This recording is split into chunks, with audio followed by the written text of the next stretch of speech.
campagne de vaccination a commencé depuis maintenant un mois. Les premiers résidents des EHPAD et le personnel soignant de plus de 50 ans ont été vaccinés. La stratégie de vaccination s'accélère avec la création dans de nombreuses villes de centres de vaccination. Et c'est le cas pour la ville de Bagnols. C'est pour cela qu'aujourd'hui, je suis avec M. Sajus, qui est le directeur du centre hospitalier de Bagnols-sur-Cèze, et Mme Fonturial, qui est adjointe à la santé pour la mairie de Bagnols. Bonjour. Merci d'être présent ce matin pour répondre à nos questions, pour expliquer à nos téléspectateurs la stratégie vaccinale locale pour cette vaccination. Donc ma première question est pour vous, Michel Fonturial. Est-ce que vous pouvez nous faire un retour sur les premiers vaccinés en EHPAD, résidents et soignants? Où en est-on exactement? Alors, s'agissant des EHPAD de la ville, que sont Bonnefond et Saint-Roch, il n'y a pas de vaccination encore commencée pour les résidents dans ces EHPAD, puisqu'ils sont prévus sur la première semaine de février. L'ARS a dressé une liste des EHPAD au sein du département et ils font partie de cette fournée. L'EHPAD du Bosquet également fait partie de la vaccination du 1er au 4 février. Et s'agissant de l'hôpital, je me tourne vers M. Sajus qui peut vous donner quelques chiffres. Oui, alors donc j'ai le dernier chiffre que j'ai collecté hier soir. Alors nous, on a le secteur des 7 sources, qui est un secteur qui comprend des lits d'EHPAD et de long séjour. On a 55 résidents qui ont été vaccinés sur 66 potentiels, en tenant compte quand même des contre-indications pour un certain nombre de résidents, voire des refus. Sur les professionnels, alors en fait on a ouvert un centre de vaccination pour les personnels de santé, qui inclut à la fois les personnels hospitaliers et donc les personnels libéraux. Nous en sommes à 207, à savoir donc ça en fait 129 pour les personnels hospitaliers et un peu plus de 78 pour les personnels libéraux. Voilà où nous en sommes actuellement.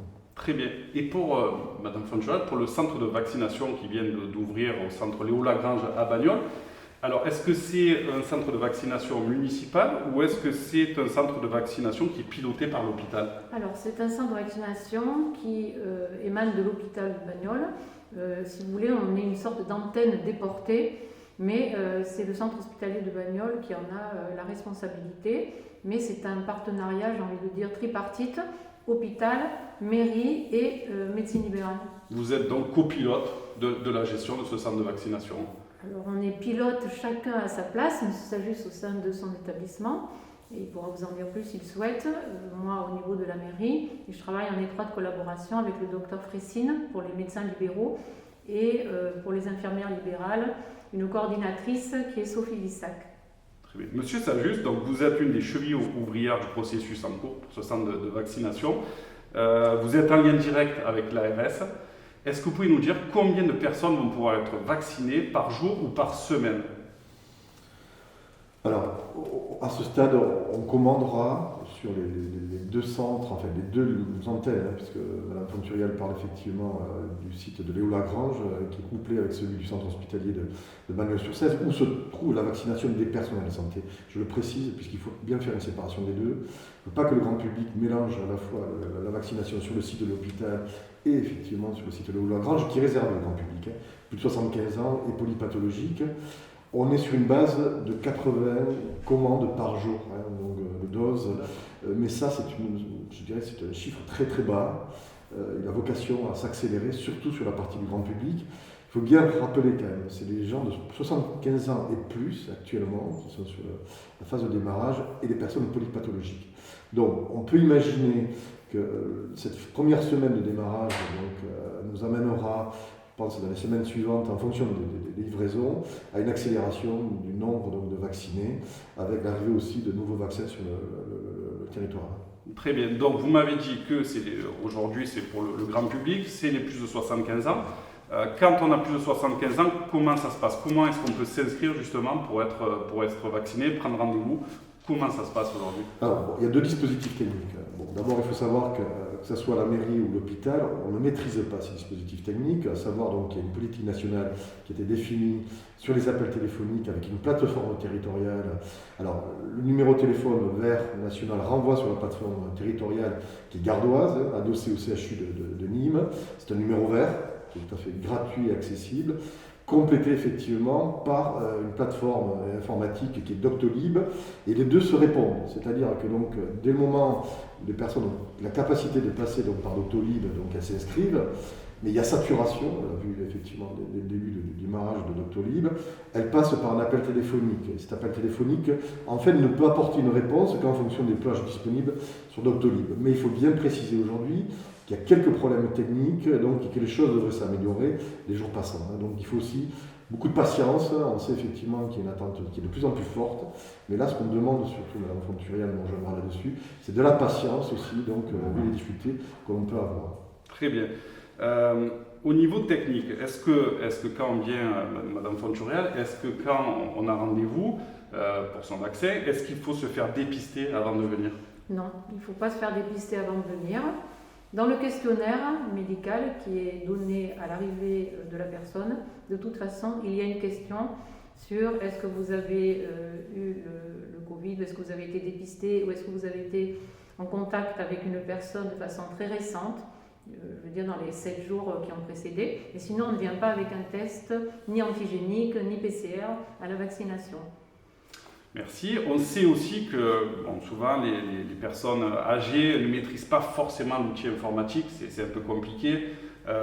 Comment on peut faire si demain, je ne sais pas, un de mes parents ne maîtrise pas Internet et n'est pas capable aussi de passer un coup de fil, est-ce qu'un coup de téléphone au numéro vert, est-ce que quelqu'un peut le faire à la place de mes parents par exemple? Comment ça se passe? Alors, ce qu'on voit en pratique, c'est que les personnes âgées sont aidées de leurs enfants. Ou bien, quand ils ont une auxiliaire de vie à la maison, elles vont l'aider à téléphoner ou avec l'outil informatique. Mais il y a beaucoup de gens qui ne sont pas équipés d'outils informatiques, donc ils passent plutôt par le téléphone national dont on vous a parlé. Après, on peut toujours imaginer des aides. On a à l'espace senior une coordinatrice de l'espace senior. Si des personnes âgées ont besoin d'aide, ils peuvent parfaitement téléphoner et sur rendez-vous, elle pourra les assister, il n'y aura aucun problème là-dessus. Monsieur Sajus, une question. Donc on sait aujourd'hui qu'il faut 2 injections. Une première, 3 semaines après la seconde. Comment ça se passe? Est-ce que le rendez-vous est repris d'office? Est-ce qu'il faut rappeler après la première injection pour reprendre rendez-vous? Alors le paramétrage du Doctolib permet d'avoir dans la foulée la deuxième date de vaccination qui est précisée dans les 21 jours. On insiste là-dessus.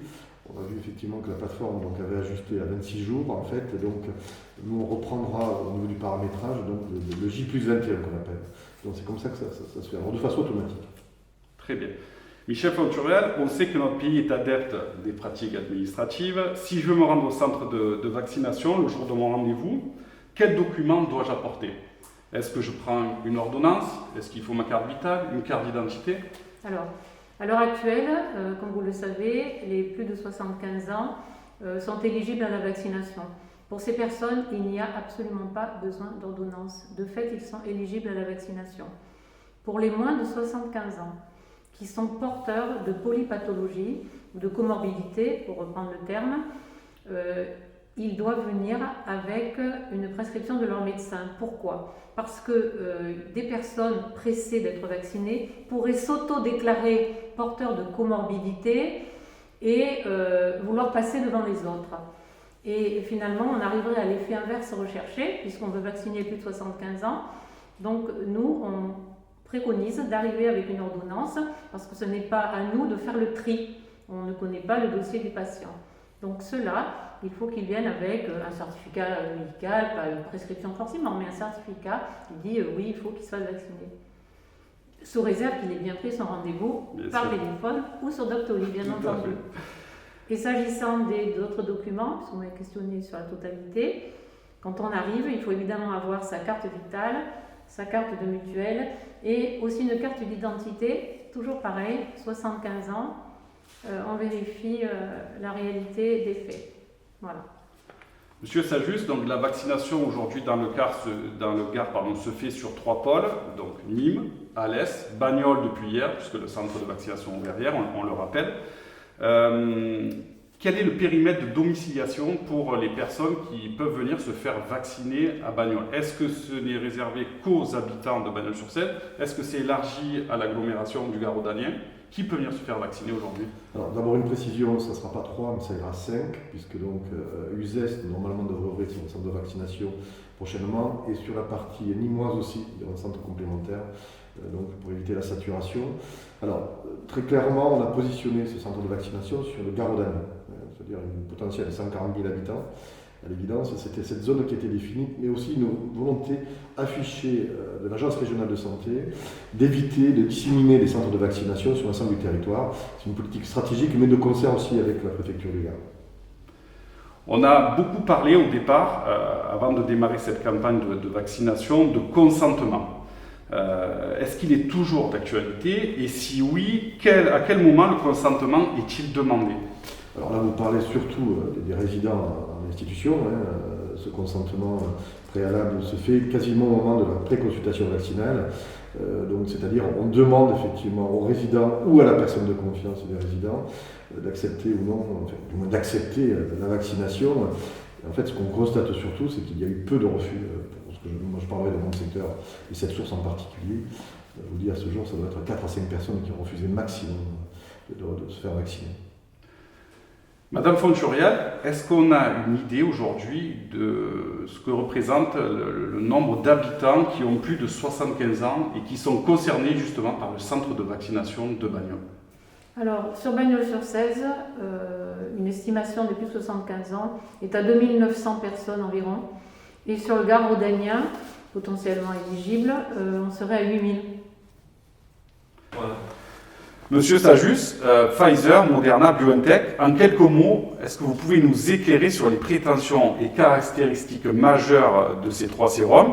Et ensuite, comment allez-vous gérer les stocks et choisir les doses? Alors, moi, je vous parlerai de la partie logistique. Je ne suis pas de formation pharmacien. Alors, en fait, sur le marché français, on a 2 produits qui ont bénéficié d'une autorisation sur une mise sur le marché. C'est le Pfizer et le Moderna. Alors, on a une logistique très contrainte sur ces 2 produits, puisqu'ils sont reçus par le CHU de Nîmes vers un transfert pour le centre hospitalier de Bagnols-sur-Cèze sur des produits donc, qui doivent être conservés à moins 80 degrés pour le Pfizer et moins 20 degrés pour donc, le Moderna. Ces produits sont ensuite transférés effectivement sur le centre hospitalier de Bagnols-sur-Cèze, où ils sont conservés dans un système de froid entre 3 et 8 degrés, en vue d'être effectivement transférés ensuite à Léo-Lagrange ou dans les 4 à 5 heures. Donc ils doivent être dispensés pour la vaccination. Pour terminer, j'ai une question personnelle pour tous les deux. Est-ce que vous comptez vous faire vacciner, Madame Fonturial? Alors moi, j'ai plus de 50 ans. D'accord. Et je suis infirmière, mon métier d'origine. Donc je me suis inscrite au mois de mai à la réserve sanitaire. Et de ce fait, je me suis présentée au centre de vaccination de l'hôpital de Bagnols. Et j'ai été vaccinée, j'ai reçu ma première injection le 14 janvier. Et j'aurai le rappel le 5 février. C'est ça juste? Alors, moi je me suis fait attraper dans un couloir donc, par le médecin en charge du centre de vaccination de l'hôpital qui m'a demandé si je souhaitais me faire vacciner. J'ai répondu positivement. Moi je m'en rappelle effectivement le 1er février. D'accord, écoutez, merci. En tout cas, je vous remercie d'avoir été disponible ce matin pour répondre à toutes nos questions. J'espère que cet entretien va vous permettre d'y voir un peu plus clair sur la stratégie locale de vaccination. Donc, petit rappel, 3 infos pratiques. Donc, le centre de vaccination est au centre culturel Léo Lagrange. Pour s'inscrire, on va sur le site internet Doctolib où on a le numéro vert 08 09 54 19 19. Merci à tous et à très bientôt.